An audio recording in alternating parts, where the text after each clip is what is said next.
Welcome to Dad Pod, a community for dads and men. You gotta love them boys. I'm hanging with my boys. Just me and my boys.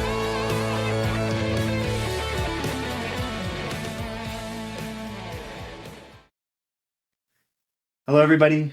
Welcome to Dad Pod, a community for dads and men. As a reminder, as I said last episode, we're doing this for all the fathers and men out there that are listening, if there's anybody listening, so that we can feel like we're not alone, so that we can laugh a little bit, and so we can realize that we're more similar than we are different. And I welcome my co-host and father, Troy, to this episode. He'll be, I hope, on most episodes, at least, that we do. But on this episode, we're going to cover just a couple things. First, we're going to talk about a great man and a great family friend for our family who passed away this week. His name is Richard Olsen, and we want to take a couple minutes to remember him and the legacy that he left and the impact that he left on us. And so we're going to take a couple minutes to tell a couple stories about him and what stuck out to us about him.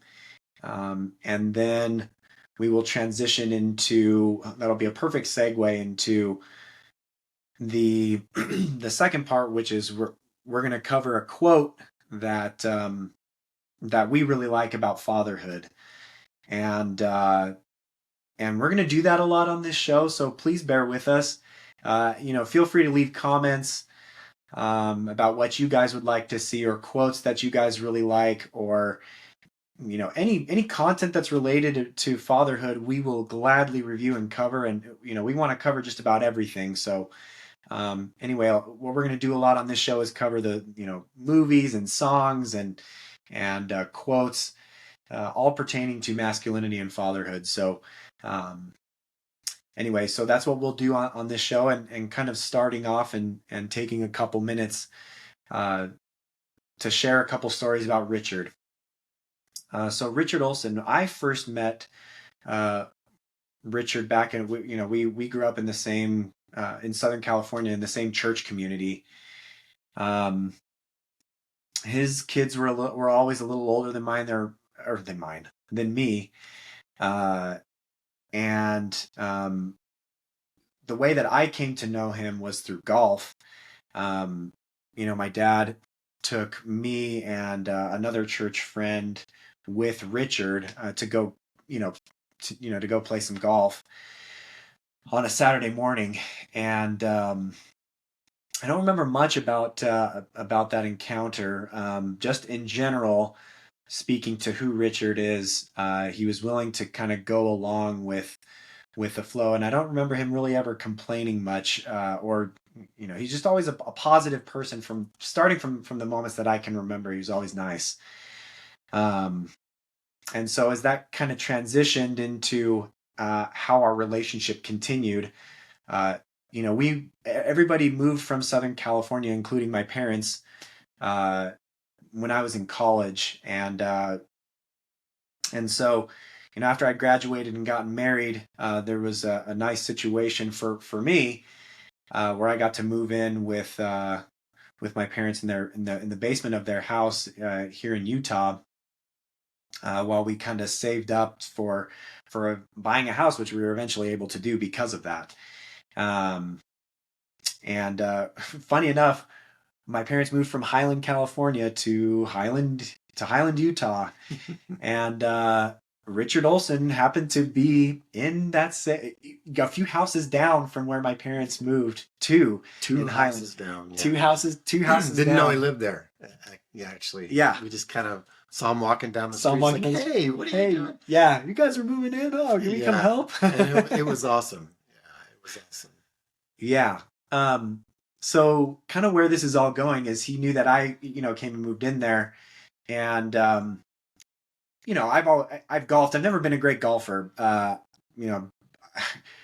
on a good day, I'm between bogey and double bogey golf realistically, and I don't golf consistently enough um, to really be that great.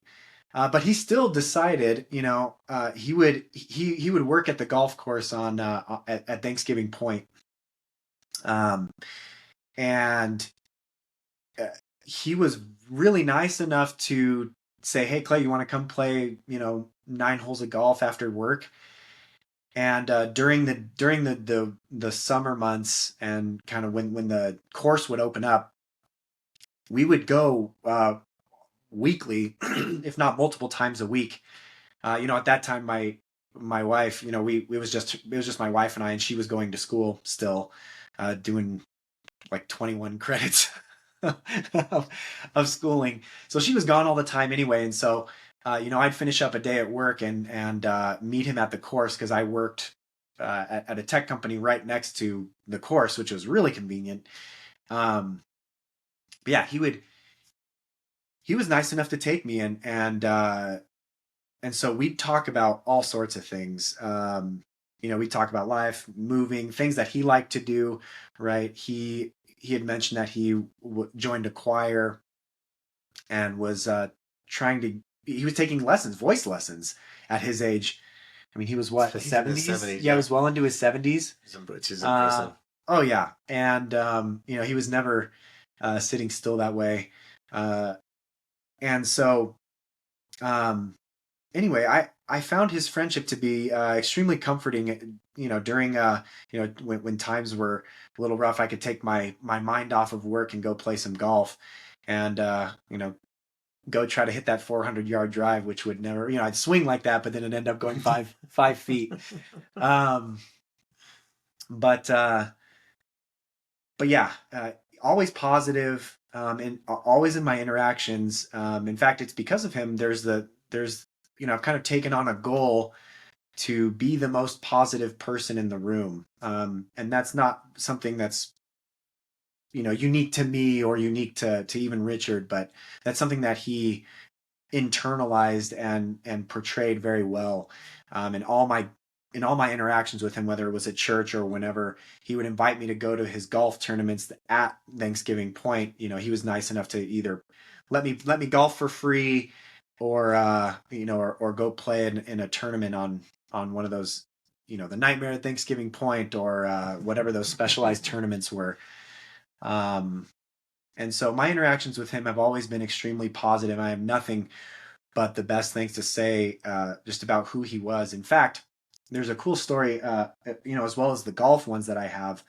Um, I got to participate in a golf tournament where it was me and Richard, and then his son and his grandson, and him taking time to do something that he loved with his kids, um, which was a fun experience to see him do those things, and see those three generations there. Um, but the next story I really liked about Richard and his wife Vanna. Um, our first son was born while we were living in the basement of my parents' place in Highland, and Richard came to give his to give a baby gift, and his wife Vanna. I should have grabbed it. That was maybe I'll post a picture of it. Um, but it's this beautiful um, quilt blanket for a newborn, and it has all the fun animals on there. So it's got a tiger, a lion. It's just got a jungle scene on there, and I didn't really expect him to get one for us, but he was thoughtful that way, and it was nice of both him and Vanna to do that for our son, for our firstborn. And but yeah, I mean, he was always doing things like that. Or you might even speak to the time that he would. Well, I'll let you. Maybe I'll say it because you weren't thinking about it. But he would, since he was only 2 doors down. When Mom was diagnosed with cancer, I remember during those horrible winters, Oh, he yeah. would he would come down with his plow or with his snow blower, and he'd blow the he would get up really early, but he would come blow the snow out of the driveway, and you didn't have a small driveway. I remember, It's a big yes, driveway. I've shoveled that, and I only shoveled a couple times by choice, but use your snow blower to get the rest out, and it still wasn't a short chore to accomplish. So, but he was always doing things like that, and never really complained. And so I'll remember about him and that sort of legacy that he left behind of being present and um, being intentional with his relationships that he had, even with someone who's completely not the same age as him, but go out of his way to make friends and to be genuine in his interactions. Yeah, and he was that guy, right? I mean, I remember telling Richard, you don't have to do my driveway. Totally. And he's like, "Oh, I'm retired. I like to do it. It gives me good exercise." And he's out there doing not just mine too, but everybody on the street. He's doing the sidewalk, Yeah. and I don't know how he did it because I was freezing, and when I'd get cold, I'd do my driveway. I was done, man. Yeah. My hands were broken, and it's like I can't do it. Or I'd just be in a bad mood and like snapping at people. And that's what I remember about him so much is that, I mean, it even started when we were little. I said, "Oh, I'm going to take Clay out golfing," and you were probably 9 or 10 or something. And he's like, "Oh, yeah, I'll be happy to play." And I was like, "Well, we're going to be lousy, Richard." And he's like, "I don't care. We're just having fun." And he really was that way, and just a nice guy. I don't remember him ever saying anything bad or ever being in a bad mood. And if I called him, if I ever needed help, if I had to ask him, he would just, he would drop everything to come help me. He's just that guy. And I think he looked for opportunities to be nice. Yeah. That's how I saw him. Yeah. And because he was thinking, and that wasn't just me, but he was that way to people that he knew or to his friends. Yeah, and he didn't expect anything in return. No. Yeah, he was just doing it because that's it who made he him is. Happy. Right. That's who he is. Yeah. Right. And that's definitely something to strive for. Yeah. And definitely left an impact on me to do some of those things. Yeah. Yeah, he was definitely a better friend to me than I was to him. Yeah. The world lost one of the last of the nice guys. For sure. When it lost Richard Olsen. And we just wanted to, it just happened this week, and I just wanted to pay tribute to him because he is that guy. And he was intentionally good and kind. So here's to you, Richard. Yeah, here's to you, Richard. Maybe what I'll do when I play Thanksgiving Point is I'll have the old 50s music, the oldies 50s music playing, because he would do that in our golf cart. He would have old 50s, it'd be the Beatles or who else was from that era. But 50s and 60s. Yeah, 50s and 60s music. Yeah, he'd have oldies playing while we're golfing, which was weird to me because I don't, we would try to eliminate all the distractions, but he'd play with it and it helped me out. So anyway, here's to you, Richard. Yeah. But yeah, kind of transitioning into the second phase of that, kind of a perfect transition. There's a really cool quote that I'm going to read here about fatherhood. So let me pull that up.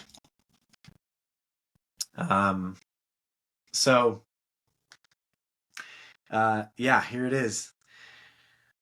When you're young, you think your dad is Superman. Then you grow up and you realize he's just a regular guy who wears a cape. So the reason why we pointed this out and specifically how that transitions from what we talked about with Richard is the Superman aspect of that. To me, Richard exemplified kind of being Superman, right? He would do some of those things that I imagine weren't easy, right? Especially where he had some health problems that didn't make it easy for him to do service for other people or go golfing with his son and grandson, things that made it, complicated. But he did it anyway, right? It's that digging deep and being intentional and doing things to serve other people, right? And of course he was just a normal man, but It was his decisions and things, and things that we can look to dig deep and serve and do things that that we don't necessarily like, that don't necessarily come naturally to us, or that we don't want to do. Well, and I think we often think that we have to do some grandiose thing Yeah. to make an impact. Yeah. But it's really just the simple acts of kindness or thoughtfulness that makes a difference, right? Yep. And I think Richard epitomized that. And so he did those things that were just like, oh, my driveway is clean. That's such a big deal to me. And he made, it's like, I was doing it anyway, kind of a thing. Yeah. And making that kind of an impression or setting that kind of an example. I mean, you hear the phrase a lot of times, pay it forward, right? And so I was more of the mindset as like, oh, okay, I can do that for somebody else too, Totally. rather than just I'm going to do my own thing. I have things I have to do, get out of myself, right? And the first place to do that is with your kids, especially when they're at home. Yeah. Right. So yeah, exactly. And kind of giving stories. I'm gonna talk just about a couple stories about that specifically, right? Because in our minds, at least taking this example with Richard, right? He, at least for me, when I shovel my snow or I do things, I have a checklist of, okay, I have to get from this thing to this thing because I have these things to do. And and it's really easy to get caught up in that. And I know we all fall victim to that, because it's, we get caught in the day to day and doing our job, for sure. and we have a task list. Yes, I have my to-do list. And right?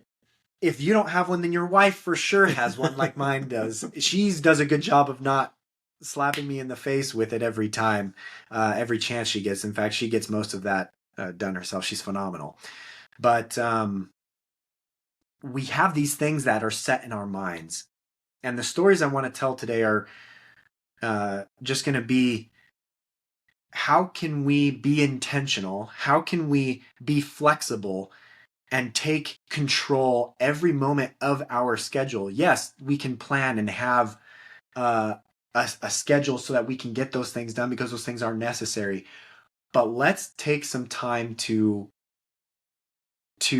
be flexible and to be intentional with our relationships, so that we can create memories that make an impact for good on other people, and not just for ourselves. Yeah, I think that is the point, right? Because I think in the moment when we're doing those to-do lists, maybe we're washing the car. Back in the day, we worked on the cars, right? So my dad, I'll start with this story if it's okay, Clay. But But I remember that, like, the oil had to be changed or something, right, in the car. And we used to do that back in the day. And so my dad would take Craig and I out there, and we'd get underneath the car, and he was I absolutely hated it, but he took that moment in time to show us, and it was I look back now, it's like, oh, it was a teaching moment for him. It was an opportunity to take the mundane aspect of life and teach a life lesson, whether it was changing the tire or whether it was, changing the oil. And I know how to do that. I absolutely hated it because I really didn't like to get my hands dirty. Oh, I just hated that. But I knew how to do it because my dad taught me how. And so he pulled us into to do those things. And I know that during that time, he would talk about life's lessons, or, just things of life. And he was the kind that, he wasn't an educated man. He just graduated high school, but he had strong opinions.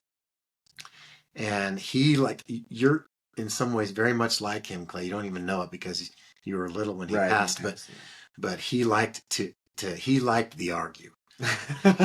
He would take the counterpoint just to make you think about what you're saying rather than just assuming your position is the right one. So he would say, well, what about this? And I was like, he would take the opposite view to force us to come up with the logic behind our stance.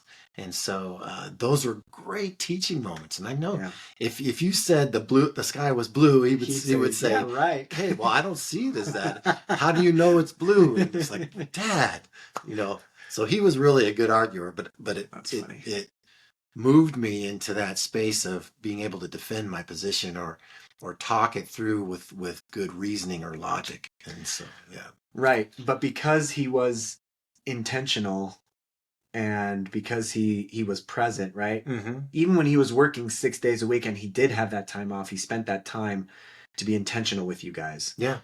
And so because of that, you remember. I do. I remember those moments, and he would do that, analyzing my games when he was able to go and, Right.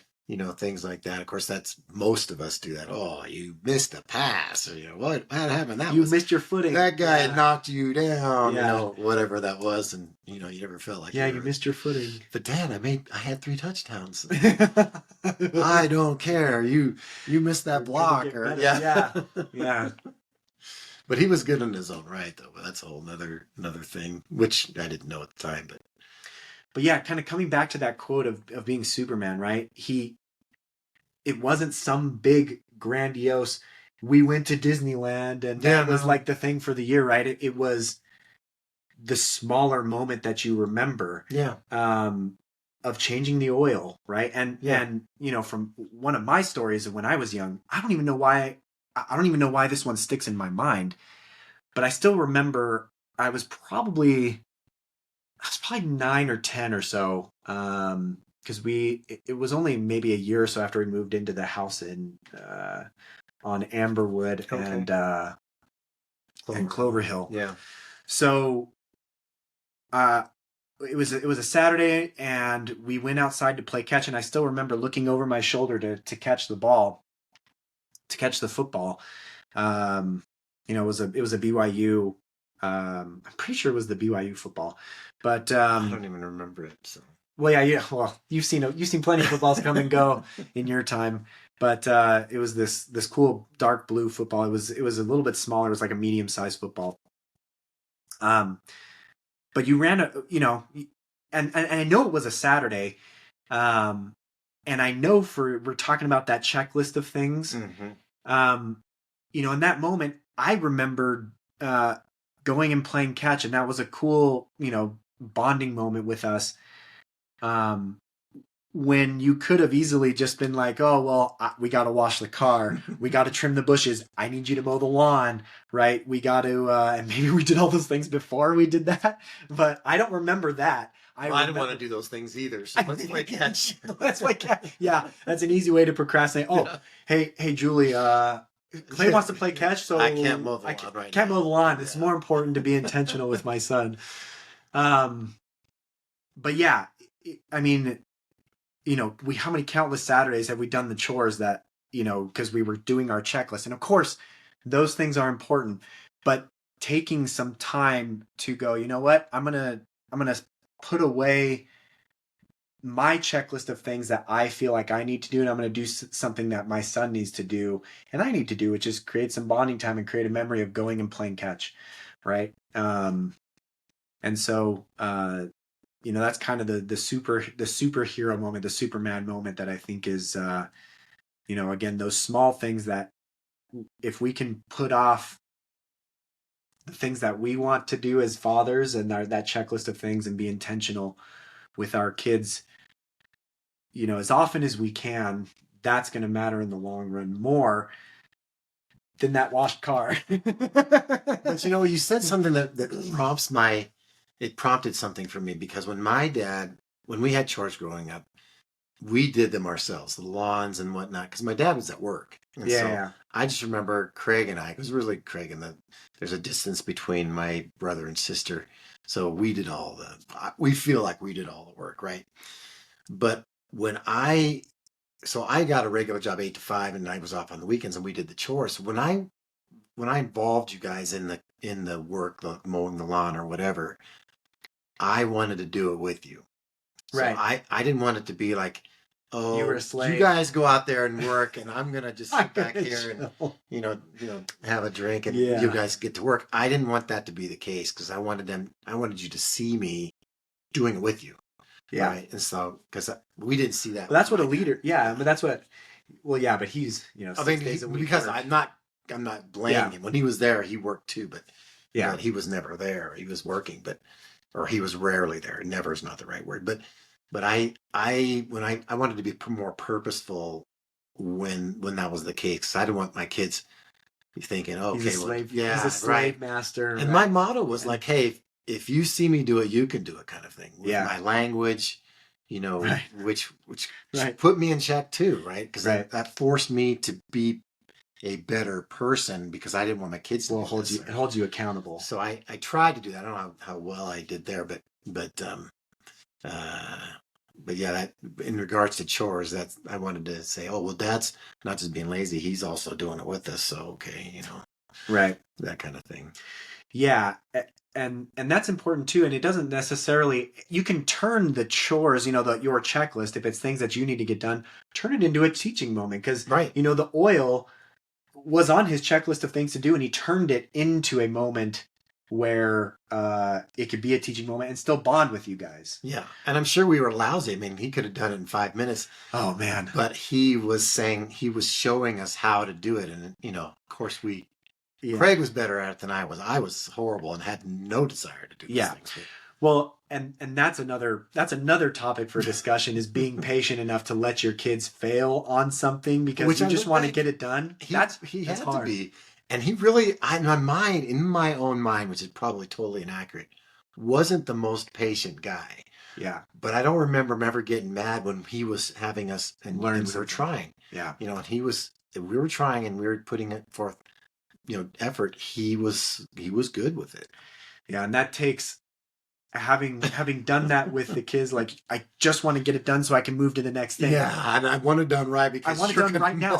Totally. And so it takes a lot. Again, another topic for another day.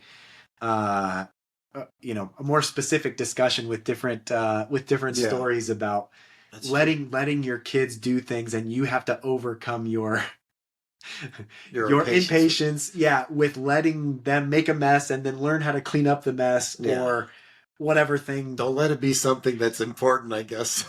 You care about its quality outcome. Yes, totally. But yeah, anyways, we digress on that. But so the point of that is, again, to, you can be intentional, turn the chores into something that they can learn and turning it into a good experience, or delay your emotional need for getting those things done, and recognize that and try to be self-aware of that. Another superhero, kind of a different side of the topic, the last one that kind of sticks in my mind when I thought, whoa, my dad is a superhero, is we went to a BYU football game when I was, oh man, I was actually younger, I think, than when I told that story about playing catch. Okay. It's probably 8 or 9 or so. And we went to a BYU football game, and it was cold. I guess it was fall. So yeah, it was fall. So I mean, it could snow pretty much any time in Utah. But so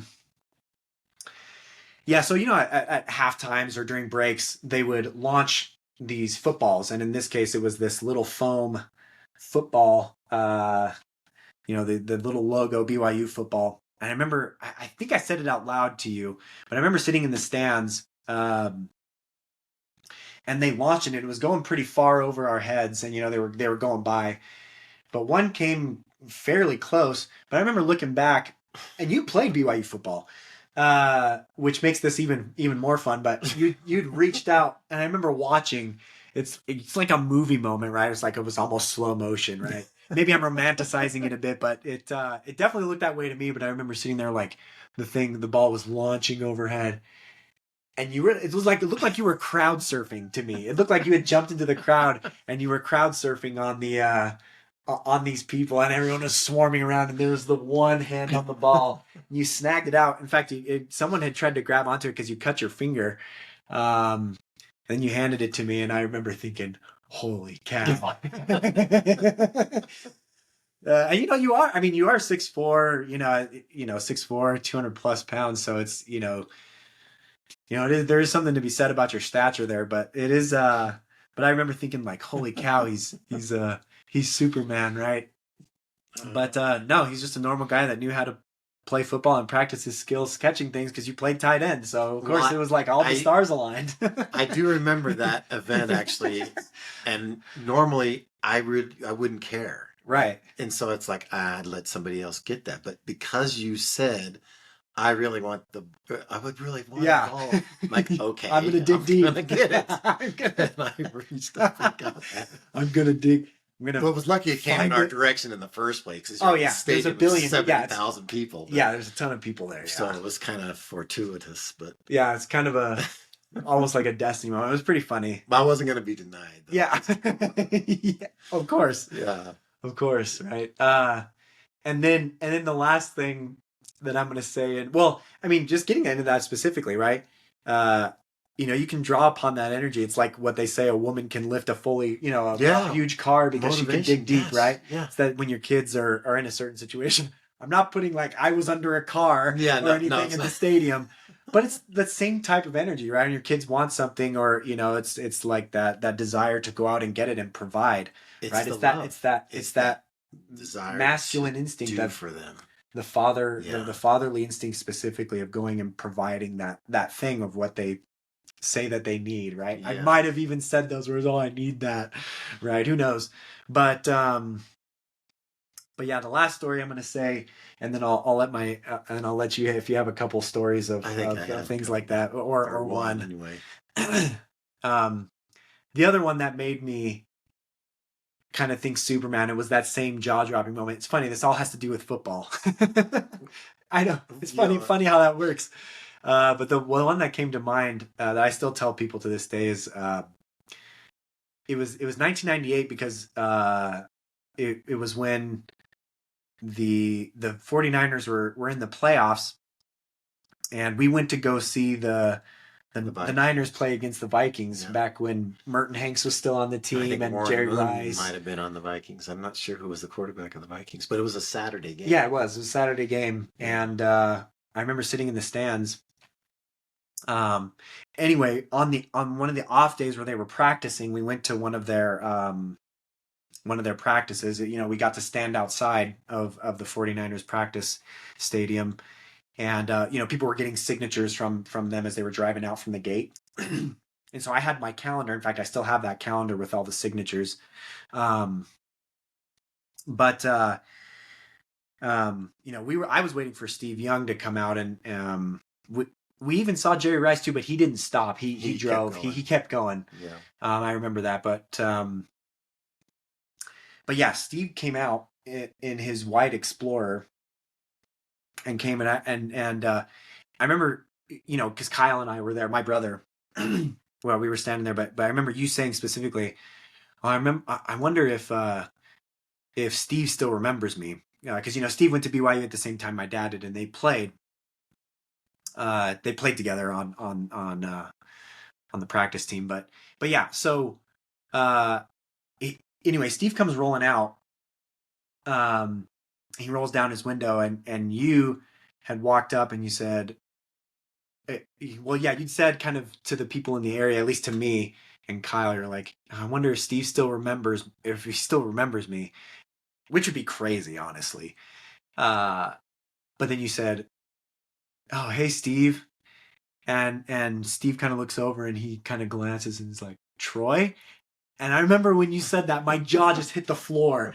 Because, I had Jerry Rice poster. I had a Steve Young poster, right? I had a jersey. I mean, I had all these things that, like, I adored Steve Young. And I was like, what? My jaw just hit the floor. And I remember I probably looked like one of those, kids in the things that's just like, has his, is just completely agape. But yeah, you talked with him a little bit.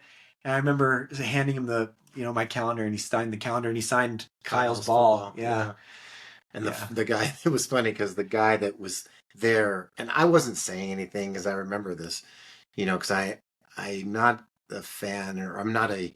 Yeah, you don't want to be the center of attention. Yeah. And so I just, I wanted, you guys were very excited about it, which is great, and you knew that I played, but I don't think you really knew No. the connection there. And so this guy and others were talking about, oh yeah, I've been waiting here for a long time. I really want to get Steve's autograph. And this guy kept talking to me about it. So I never said anything to him. And until afterwards, he says, Steve, you jerk, and then he said he saw Kyle's ball that he'd signed, because he said most of the time he would sign S. Young. But he said, look at Kyle's ball. He says he signed his whole name, Steve Young. Steve Young, wow. So, so he thought that was cool. And I didn't know if I wasn't, I don't keep in touch with him, Yeah. But we played together. We were on the traveling team together. He threw passes to me. I blocked for him, that kind of thing. Yeah. So we were freshmen together, but I didn't know if he would know. I mean, he went to a different world, and we had lots of conversations because we were the same age. And I know I talked to him about what I thought was a silly contract that he did with I guess it was the XFL or something. Right. And I said, why'd you do that, Steve? And, kind of a thing. But at the time, it was like the most lucrative contract. Right. But this isn't about a Steve Young show, but Steve's a great guy. I mean, he's nice, he's humble, he deserved all that. I do remember he drove around in his crappy car, beat up car, and I'm like, Steve, get a new car. I don't want people to think I've changed. Okay, you can still buy a new car, Steve. Anyway, but that was nice and kind of Steve to be that way to me in front of my children. So that was pretty cool. But as far as, looking back on my dad and when he was president, because, I've told you this and we've said it a lot, he worked a lot. And he didn't just work 6 days a week, 8 hours a day. He worked 6 days a week, multiple times over 8 hours.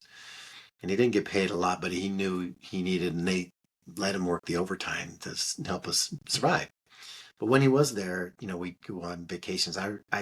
There's just certain things that stick out in your mind. And I remember we went camping when we ever went on vacation. So we went to the mountains, and there was a little patch of snow. It wasn't a whole lot of snow. And so we went, hey, let's go play in the snow.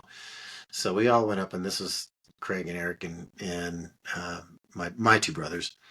And so we're all throwing snowballs at each other and whatever. And so Eric, my little brother, he was younger, and he was getting tired of being picked on, because you always pick on the little one. Well, he was little too. And he's still little. And he's still little. But he's just a heart of gold, that kid. Well, I'm not going to talk about him in some other story, because he's just a great guy. Anyway, he started running away, and he was a long way. He had to be 30, 40 yards away. And so my dad picks up the snowball, and he throws it with such great timing. I mean, I just remember him running, and it just hits him square in the back. Interception, boom. He just goes down, and I'm like, it was awesome. How did you do that, Dad? So crazy. Because you're saying about that about me, but that's, I looked this like, that's, so cool. What a throw. Yeah, what a throw. Exactly. Yeah, and it couldn't happen to a better kid. Yeah, we were just, I was picking on your younger brother. Yeah. Anyway, just being present. But he loved his kids. He loved us. And I knew he loved us. And I also knew he wanted to be home for us. He just couldn't be. But I look back now, I think my dad, his cape has gotten bigger. Yeah. After I'm older and an adult, knowing the things I know about him, and looking back on what he accomplished in what otherwise would seemingly be a regular, mundane, blue-collar worker life. And, you don't have to do extraordinary things to be extraordinary. And that's how I see my dad. Yeah, for sure. I'm going to tell one more funny story pertaining to capes and the quote. It has to do with potty training Irie. And it is sort of a pun, so you can never have a dad podcast without dad jokes as well, for sure, right? So we were potty training Irie. I'm not going to draw this into some long thing. For those that have done it, you've been there. For those that are in it, stay strong. You guys can do it. Especially the boys. The boys are harder than the girls. The girls are easier. Yeah. So anyway, Simon has our son has some superhero costumes, just a simple mask and a cape. And it was his Superman cape, funny enough. But it was laying on the floor, and we were potty training Irie. She, uh, she took a dump on Simon's cape. I didn't know this. Yeah, straight on his Superman cape, and Simon's like, "Oh, she pooped on my cape," and he's like freaking out about it. And anyway, of course, I'm laughing. Of course, I wasn't. I was grateful that it was on the cape and not on the floor, and not on the floor, because it made it really easy to clean up, put in the toilet, right, and take care of. But it made me think of, not all heroes wear capes, but some are capes. and so anyway, that's one that's gonna stick in my mind for forever. Is Simon freaking out about it, but he didn't freak out about it for too long. He was just sad, and then we obviously put it in the wash. But yeah, that was a funny superhero moment. Of since then, she's potty trained and everything's great. So anyway, funny story. But yeah, potty training episode coming at some point down the road. Stay tuned. Stay tuned. There's lots of things to stay tuned for. But yeah, as a summary, as we end up here, the point of this, hopefully, is through these stories, is to be intentional with your relationships, and not just your relationships, but more especially with the relationships with your kids. They remember the small times that you make time to be with them, things that are seemingly mundane, and you turn it into something magical. And I think that's the superpower of dads, and what makes dads supermen. And so in your guys' struggles, in your trials every day, to look at your checklist of things that you have to get done, make it a moment to teach with your kids, or take some time away from that checklist and spend time with them, even just a few minutes, and turn it into something truly magical. Yeah, I think that is the point of what we're trying to do. And there may not be very many listeners. I think it's therapeutic for you and I, Clay. Totally. I'm having so much fun. Yeah. Engaging and living. And I would just say, we're talking about what we see as the good old days. And really, every day you're living the good old days.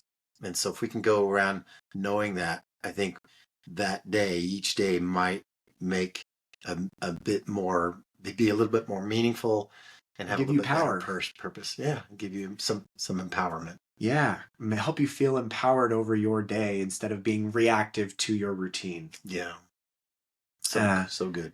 Yeah, absolutely. In fact, for those of you that are the Office lovers, many of you will know this quote from Andy. He says, "I wish there was a time." He's like, "I wish there was something that could tell you when you were in the good old days, so that I could be in the, so you didn't feel so bad to be out of it." But yeah, that's one of my favorite quotes from that show.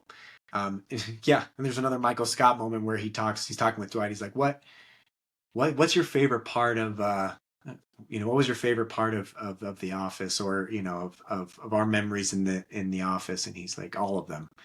So anyway, take that for what you will. For those of you that are listening, if not, if there's nobody, then it's been great for me to reminisce and talk about stories. As we are being intentional, it is a Saturday, and we have our things that we got. I have to go upstairs and hang a mirror for Amanda. We got some things to do outside. Yeah, I got some things to take care of. I think we're actually going to take the kids on a little picnic. We are. We're going to go on a walk. Hopefully, if my mom isn't pulling her hair tied. Yeah, fit to be tied. Why come you guys took so long? Yeah, why did you guys take so long? We're still working on the I have a camera so that you can look forward to better resolution. We're getting better. I'm trying to get the video editing parts down. I'm still learning a lot in the process. So thank you for your patience. feel free to leave feedback and comments. I like to think I have thick skin, but I know that I know that it can sometimes be brutal. So anyway, we're excited to get this episode to you guys, and be intentional, live your legacy, and do it every day. And yeah, tune in next time for what's coming. So, and keep up the good work. You're doing it. Keep up the good work. Stay in the fight, and reach out if you guys have anything else. We'll see you guys on the next episode.